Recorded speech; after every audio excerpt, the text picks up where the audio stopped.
Amazon Prime Day purchases, and PC emulators on iOS. This is MacVoices. Today's edition of MacVoices is brought to you by the MacVoices Dispatch, our weekly newsletter. Visit macvoices.com/newsletter today, sign up, and stay up to date. The next thing we want to touch on, because tonight as we record this is the night of the first of the two Amazon oh my God, I've lost it. Prime Days. Prime Days. Thank you, Webb. Yes, I still need sleep from the weekend. And I was curious to see if anyone had come across any oh my God deals, or if they placed any orders today for anything that they would maybe recommend, or just maybe give some other folks some ideas. Wow, nobody. I bought everything last year, so I'll say I haven't been overly excited either. Yeah, I bought these lights. I bought this camera. It's. I did look around. I'm kind of tempted that Gamut was talking about. He has an iPad Mini that he carries around and uses as a satellite, if you will.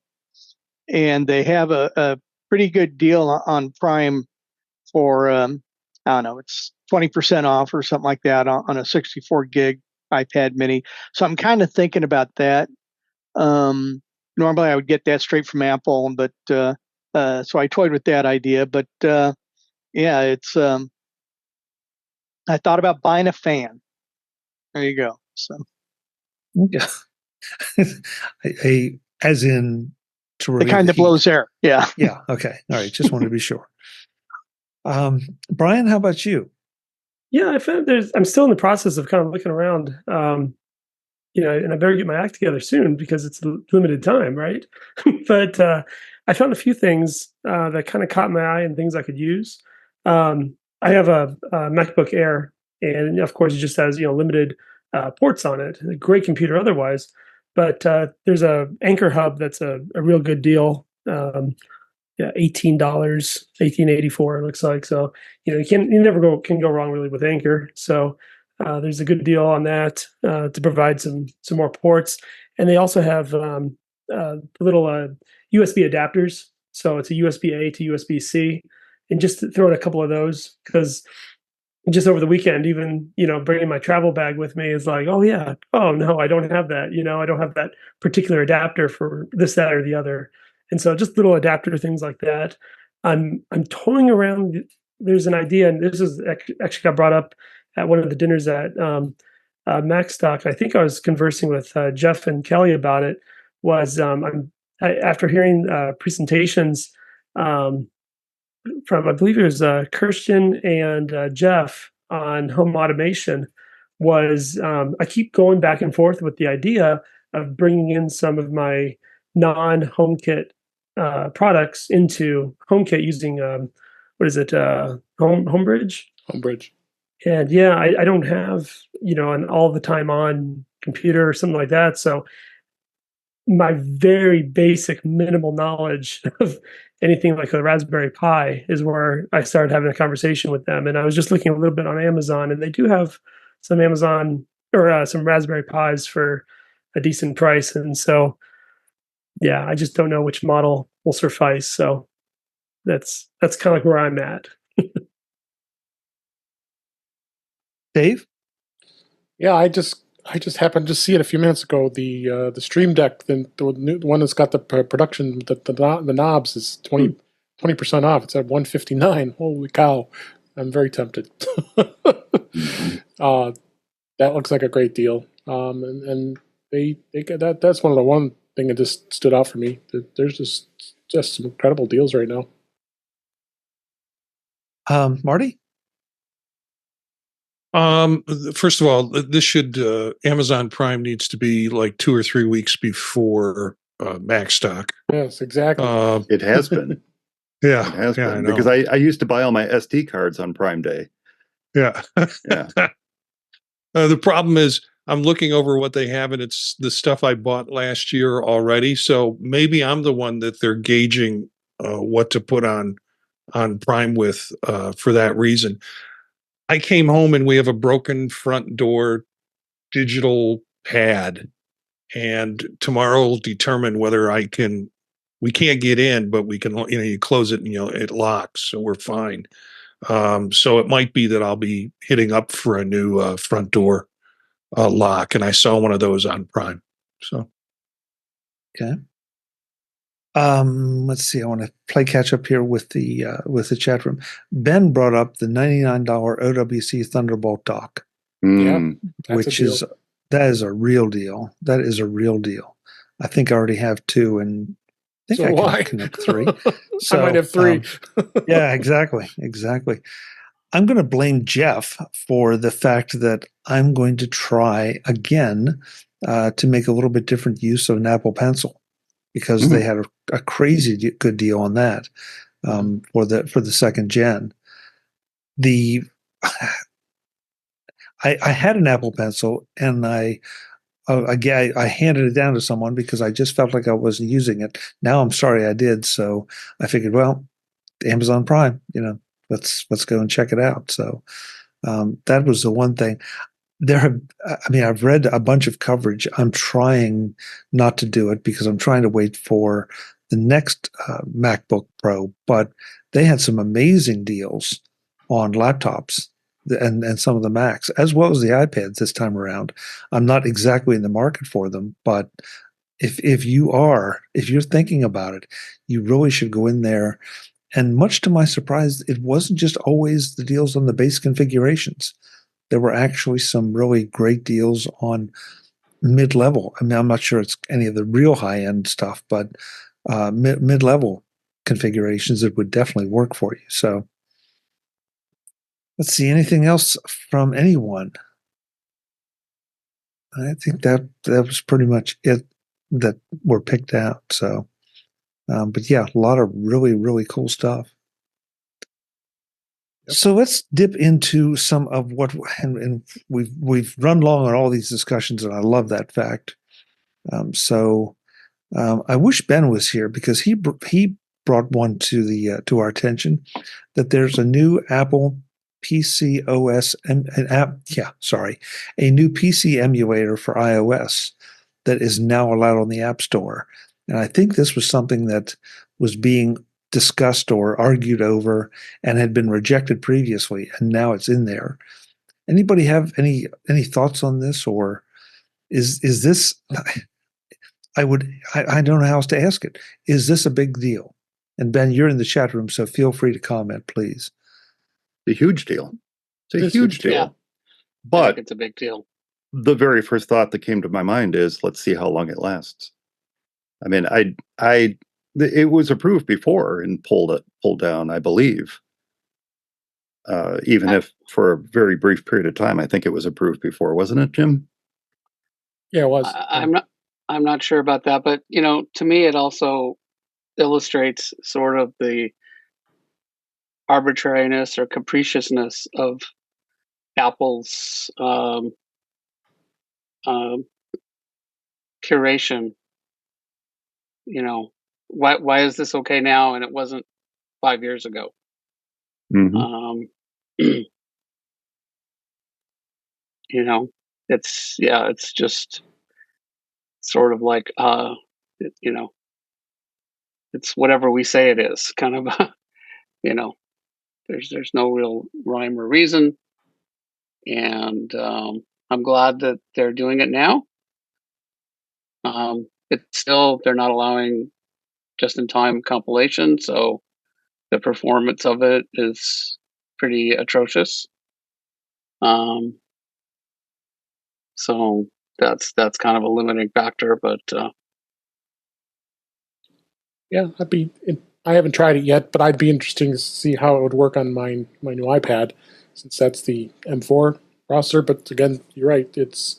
You're at the mercy of the OS too, the way the OS operates it, and how it's going to work with performance of it. But they go all the way back. You can go Windows XP if you really want to. I mean, it was just so many old OSs, as well as Mac, and then as Linux too. But again, I agree with you, Jim, that performance could be questionable. And it's in the Vision Pro store too. And the Vision Pro, it's available I on Vision might Pro. download it and see what I can do with it. But it didn't sound like it was too, and I don't quite understand this, but it didn't sound like there was, this is a great thing, but there aren't games out there readily available to plug in and do this with. In the article, that's how I read it. Well, it's an emulation and a virtualization environment. That's what makes UTM a little bit different. It uses QEMU. I had to say that slowly, so I got it right. But, you can emulate and you can virtualize. You can do both. And the virtualization on even an M1 Mac is pretty decent when you're virtualizing for Mac OS. Emulation, a little bit different story. You get a lot of overhead there. You don't want to be running it on an M1. An M1 Max, sure, maybe an M1 Pro. The older the operating system, the better it seems to run. Windows XP runs okay. It's usable anyway. So I would imagine it would be usable on an M1 iPad.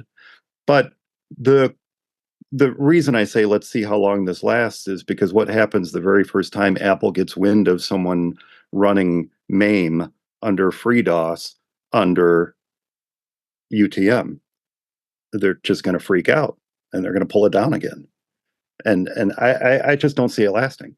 Unless there's some sort of restrictions put in place to prevent UTM from running to its full capabilities, I just don't see it lasting.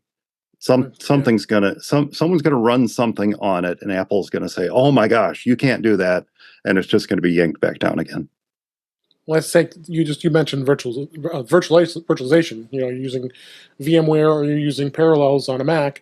I run Windows on that way, but it has to be ARM. You can't do any old x86 OSs, which was just intrigues me. This is interesting to see where this can work. I mean, again, you're the intent of it is to install it so you can play games. Games. There's so many games out there that people love to play that you can't really do. But you also probably can do any other productivity type items too. You can.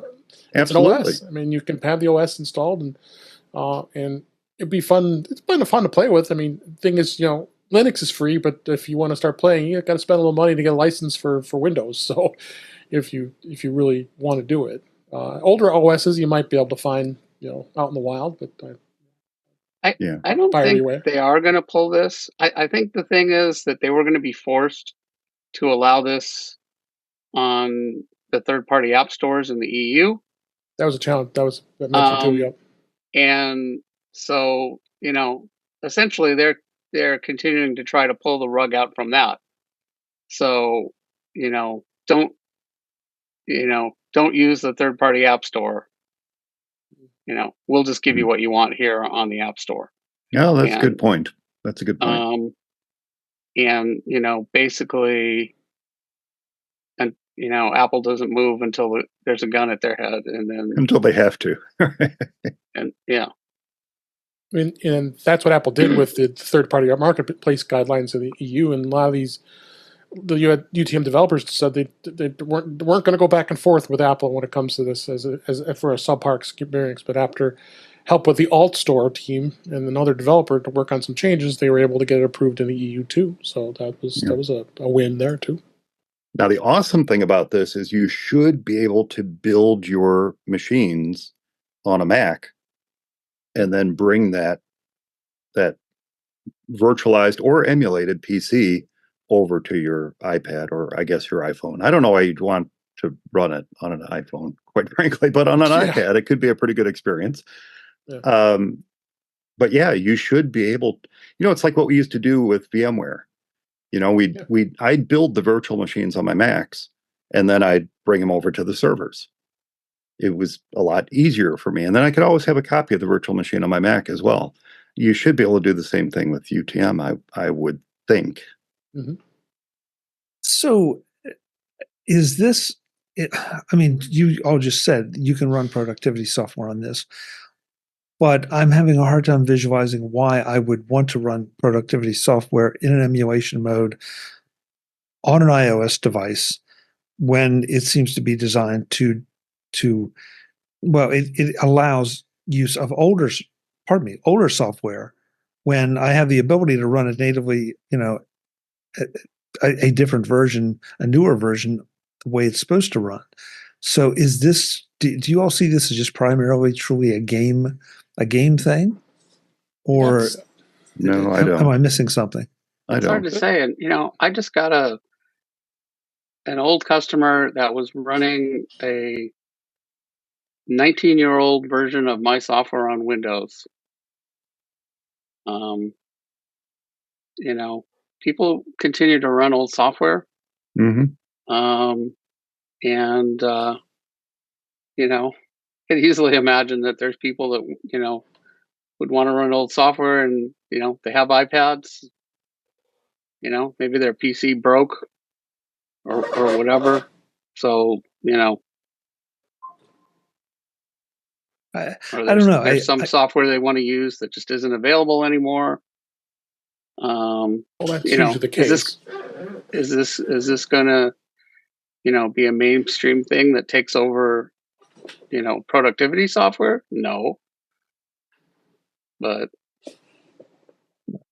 I have to ask the question because, and it seems like I'm always a little bit of the naysayer, and it's not intended, but I'm trying to understand with all the great new software we have, if you have an app that needs to run in an emulation mode or on a really old computer in order to access a particular file format, makes perfect sense to me. The rest I struggle with just a little bit, and I am absolutely not qualified to talk about games, so that's something I have to leave to the rest of you. Well, I have to have my Commander Keen, Chuck. So, in order to run Commander Keen, I need a DOS environment. So I could use DOSBox on the Mac, and that works pretty fine. That works great. But what if I could load up FreeDOS on UTM on an iPad and play Commander Keen there? That'd be pretty awesome. There's people that figured out how to do something in 1992, and it works.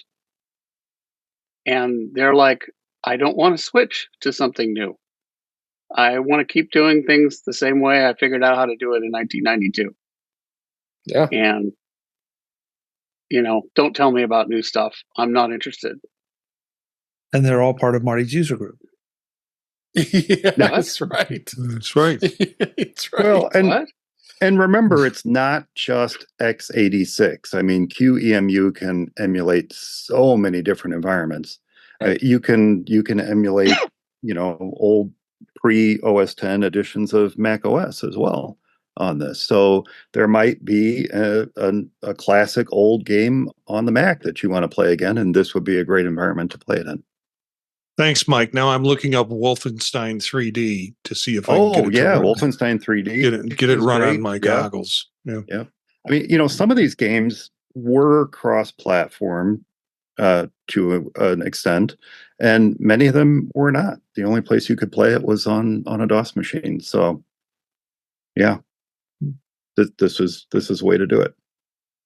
A way to do it, not the only way to do it, but a way to do it. Right. Visit MacVoices.com for show notes and to connect with Chuck on social media. Get involved in our Facebook group or like our Facebook page, and get more out of your Apple tech with MacVoices Magazine, free on Flipboard and on the web. And if you find value in it all, consider supporting us through either our Patreon campaign at patreon.com/MacVoices or by making a one-time donation via the PayPal link on our front page and in the show notes of each episode. You will join these fine people who help bring you Mac Voices.